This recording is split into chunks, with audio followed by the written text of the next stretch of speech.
কলকাতা থেকে পরপর মুখ্যমন্ত্রী হওয়ার পর প্রায় ৫৫ বছর পর জেলা থেকে কেউ মুখ্যমন্ত্রী হচ্ছেন। শুক্রবার বৈঠকের পর শুভেন্দু অধিকারীকে বিজেপির পরিষদীয় দলনেতা ঘোষণা করেন অমিত শাহ। मैं श्री शुभेंदु अधिकारी जी को पश्चिम बंगाल विधानमंडल दल के नेता के रूप में निर्वाचित घोषित करता हूं।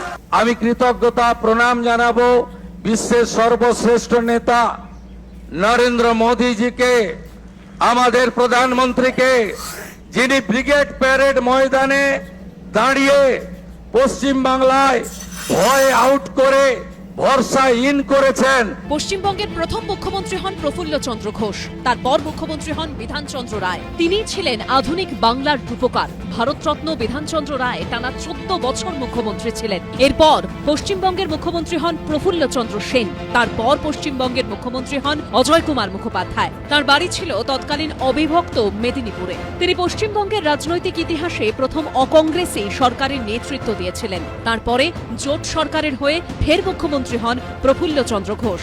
১৯৬৯ সালে ফের পশ্চিমবঙ্গের মুখ্যমন্ত্রী হন অজয় কুমার মুখোপাধ্যায়। ১৯৭১-এ শেষবার অজয় কুমার মুখোপাধ্যায় পশ্চিমবঙ্গের মুখ্যমন্ত্রী হিসেবে দায়িত্ব পালন করেছিলেন। তার বাড়ি ছিল তমলুকের মালি জঙ্গলে। তখন ছিল অবিভক্ত মেদিনীপুর। তারপর মেদিনীপুর দুভাগে ভাগ হয়, পূর্ব মেদিনীপুর ও পশ্চিম মেদিনীপুর। এবার পূর্ব মেদিনীপুর থেকে মুখ্যমন্ত্রী হলেন শুভেন্দু অধিকারী।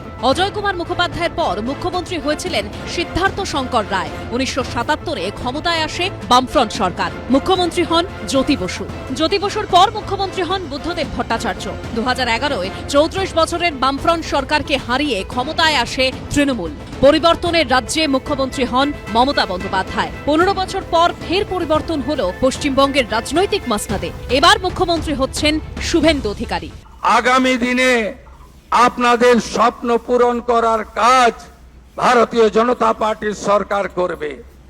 मैं आज भारतीय जनता पार्टी की ओर से बंगाल की जनता को विश्वास दिलाना चाहता हूं, भाजपा के शासन में न एडमिनिस्ट्रेशन का राजनीतिकरण होगा। শনিবার ব্রিগেডে শপথ গ্রহণ করবে নতুন সরকার। শিবাশিস মৌলিক, উজ্জ্বল মুখোপাধ্যায় ও অনির্বাণ বিশ্বাসের রিপোর্ট, এবিপি আনন্দ। পরিষদীয় দলনেতা নির্বাচিত হবার পর নিউ টাউনের বিশ্ব বাংলা কনভেনশন সেন্টার থেকে দলীয় বিধায়কদের কয়েকজনকে সঙ্গে নিয়ে লোকভবনে পৌঁছন শুভেন্দু অধিকারী।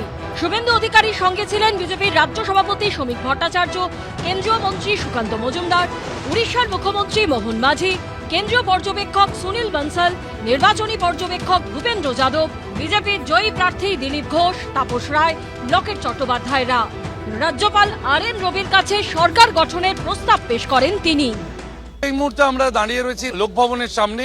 লোকভবন থেকে বের হচ্ছেন বিজেপির প্রতিনিধিরা। এই মুহূর্তে আমরা যে ছবি দেখতে পাচ্ছি, একই গাড়িতে মোহন চরণ মাঝি, দিলীপ ঘোষ, শুভেন্দু অধিকারী, তারা একই গাড়িতে রয়েছেন।